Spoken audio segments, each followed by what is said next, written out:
In 2020 or 2021, I really can't remember which, DC dropped this showcase which featured trailers for its upcoming movies, such as Shazam Fury of the Gods, Aquaman 2, and The Flash. But the movie I was most excited for in that showcase was Black Adam. I mean, come on. The Rock playing one of the most arrogant villain slash anti heroes. I mean, he was born to play a role like this. Then Black Adam came to theaters in October 2022. And for one reason or another, I didn't watch it. Then I saw review after review of critics saying this movie is either okay or ass. Now, almost a year later, there are so many videos on YouTube saying how much this movie sucks, how it marks the fall of the DCEU, etc., etc. I'm wondering, is it as bad as they say? So I'm going to find out as I watch Black Adam for the first time. It's not as bad as they say.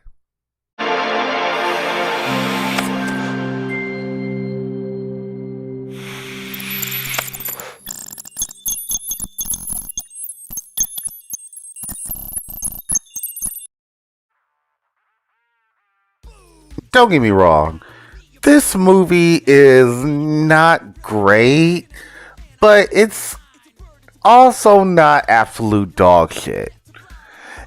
It does start off like it's going to be a shitty movie, though. Like, the first act is just super quick. It has a really, really big pacing issue. Like, it's just in a fucking hurry to get from one scene to the next scene to the next, always skipping over the boring parts, not giving the movie enough time to breathe. So by the time the second act rolls around, it's entertaining, but it feels disjointed. When the third act, they wrap everything up with a last minute villain, which is the worst kind of villain you can put in your superhero movie. Black Adam swoops in, says Shazam, save the day, and there you have it. Black Adam. All wrapped up in this superhero movie burrito. I know that sounds bad, but it was still entertaining. I mean, let's be real here. We've all seen worse. Way, way worse. At least I still had fun with this movie instead of being bored and insulted. I was a little insulted, but not as much as I thought I would be. Probably my biggest problem with this movie was Black Adam himself. Don't get me wrong, Dwayne "The Rock" Johnson was the perfect choice for this role. He was Black Adam. But the question is, who is Black Adam? They gave us an out-of-time anti-hero who doesn't know that killing is wrong. Kind of gives off Terminator 2 vibes, if I'm being honest, and I wasn't really feeling it. What they should have done, and which probably would have been better, is given us a anti-hero with a god complex, like he's supposed to be. You know, thinking that the reason why he doesn't mind killing his enemies is because he views regular people as ants or bugs. And if they get in the way, they get squashed. That's Black Adam. Or at least the versions of Black Adam that's entertaining. And we really didn't get that in this movie. You know, a little after the movie came out, I saw the mid-credit scene online. You know, the one where they show Henry Cavill Superman. And I'm not going to talk about how it is a crime that Henry Cavill is not going to be Superman anymore, nor is he going to be a part of the DCEU. I'm just going to discuss my problems with this scene. What bothers me is that I saw the Black Adam that I wanted to see in the film, but he was only in that one scene. You know, the arrogant god who bows to no one, a role that I know The Rock can play. I mean, all my true wrestling fans who've seen the Attitude Era know what I'm talking about. You know what? I'm just going to say it. Henry Cavill shouldn't have been in the mid-credit scene at all. Who they should have had in the mid-credit scene was Zachary Levi's Shazam, not Superman.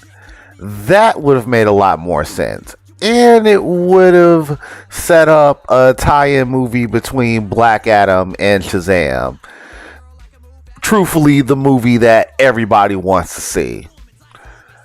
But enough about that. Let's just get back to the movie. Here's another problem. Quick question. What was with the JSA, the Justice Society of America? I mean, they could have been framed a lot better. It would have been as simple as a throwaway line that Amanda Waller saying that she couldn't get the Justice League, so she got the next best thing. Or something of that nature. Or, and hear me out here, the movie could have taken place in either the 1950s or 60s or some shit like that. Like I thought it was going to do when I saw the trailers. But that feels like a nitpick. However, the JSA seems kind of shoehorned, and that's a major gripe. Luckily enough, the JSA was not as annoying as I thought they would be. Not even Atom Smasher. It was pretty cool. The girl who plays Cyclone was kind of forgettable, but she wasn't annoying. And I do feel that Pierce Brosnan's Dr. Fate got hold a little bit, especially due to the fact he kept taking off his helmet, and I'm not going to get into how much that annoyed me. But he did feel like Kent Nelson, so I just let it slide. He felt enough like Dr. Fate that it didn't bring down the movie at all.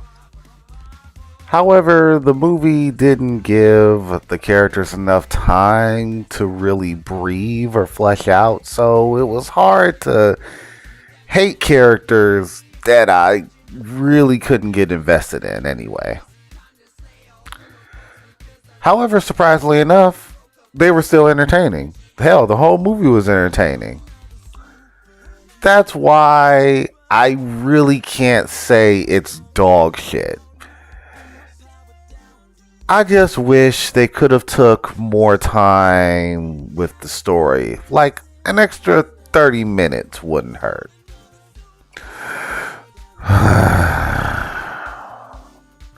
In conclusion, I can't really quite recommend this one. It's a C- at best. Notice that I didn't care about spoilers for this review because Two reasons. One, this movie is pretty old. And two, they didn't really care about the story, so why should I? But does this mark the end for the DCEU? In my opinion, this ship was rocky from jump. But there were worse DC movies out there. I think Black Adam sits firmly on the top of the throne of shit DCEU movies. But it just doesn't smell as bad.